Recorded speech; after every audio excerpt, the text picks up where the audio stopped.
The Highwayman by Alfred Noyes, Part 1.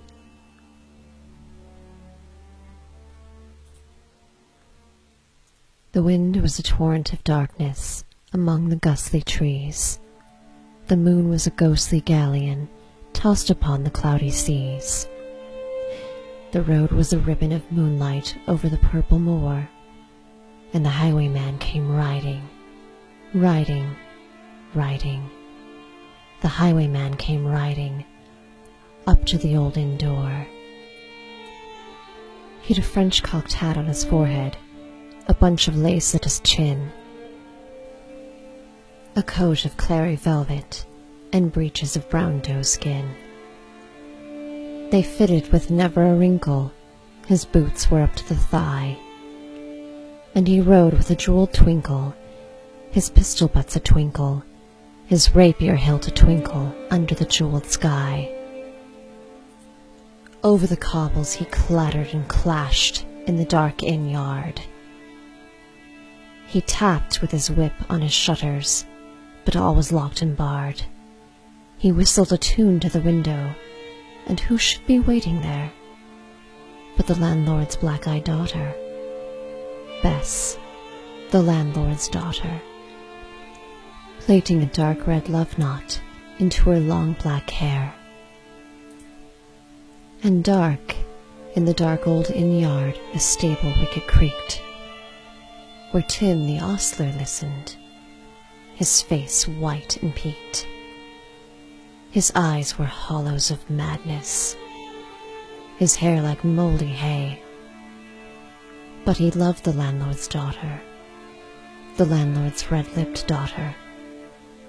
Dumb as a dog he listened, and he heard the robber say, "One kiss, my bonny sweetheart. I am after a prize tonight, but I shall be back with the yellow gold before the morning light.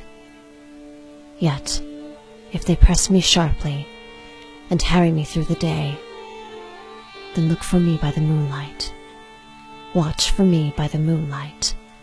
I'll come to thee by the moonlight, though hell should bar the way." He rose upright in the stirrups. He scarce could reach her hand, but she loosened her hair in the casement. His face burned like a brand as the cascade of perfume came tumbling over his breast. And he kissed its waves in the moonlight. Oh, sweet black waves in the moonlight. Then he tugged at his rein in the moonlight and galloped away to the west. Part 2. He did not come in the dawning. He did not come at noon. And out of the tawny sunset, before the rise of the moon, when the road was a gypsy's ribbon looping the purple moor, a red coat troop came marching, marching, marching. King George's men came marching up to the old inn door. They said no word to the landlord. They drank his ale instead. But they gagged his daughter and bound her to the foot of her narrow bed. Two of them knelt at her casement with muskets at their side. There was death at every window, and hell at one dark window, for Bess could see through her casement the road that he would ride. They had tied her up to attention with many a sniggering jest. They had bound a musket beside her with the muzzle beneath her breast. "Now keep good watch," and they kissed her. She heard the doomed man say, "Look for me by the moonlight. Watch for me by the moonlight. I'll come to thee by the moonlight, though hell should bar the way." She twisted her hands behind her, but all the knots held good. She writhed her hands till her fingers were wet with sweat or blood. They stretched and strained in the darkness, and the hours crawled by like years.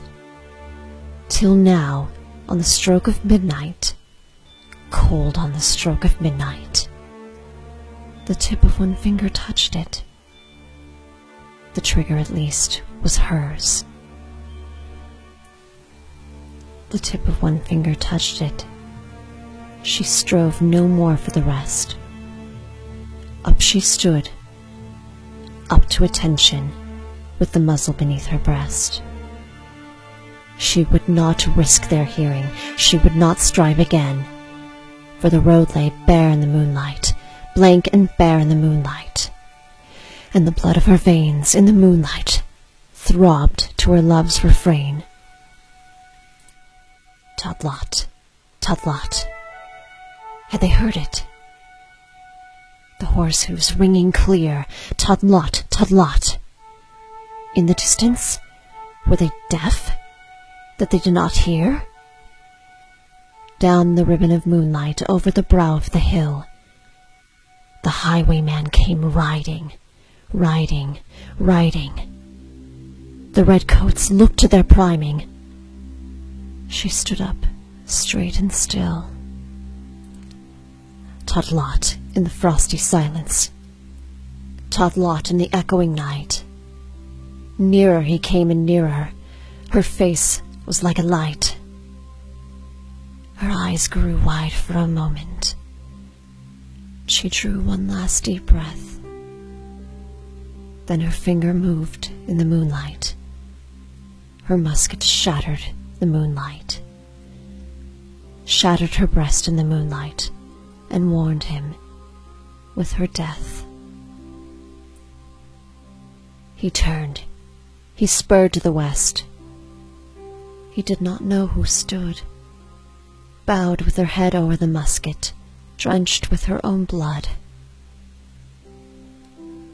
Not till the dawn he heard it, and his face grew grey to hear how Bess, the landlord's daughter, the landlord's black-eyed daughter, had watched for her love in the moonlight, and died in the darkness there. Back he spurred like a madman, shrieking a curse to the sky. With the white road smoking behind him and his rapier brandished high, blood red were his spurs in the golden noon, wine red was his velvet coat. When they shot him down on the highway, down like a dog on the highway, and he lay in his blood on the highway, with a bunch of lace at his throat. And still, of a winter's night they say, when the wind is in the trees, when the moon is a ghostly galleon tossed upon cloudy seas, when the road is a ribbon of moonlight over the purple moor, a highwayman comes riding, riding, riding. A highwayman comes riding up to the old inn door. Over the cobbles he clatters and clangs in the dark inn yard. He taps with his whip on the shutters, but all is locked and barred. He whistles a tune to the window, and who should be waiting there but the landlord's black-eyed daughter, Bess, the landlord's daughter, plaiting a dark red love knot into her long black hair.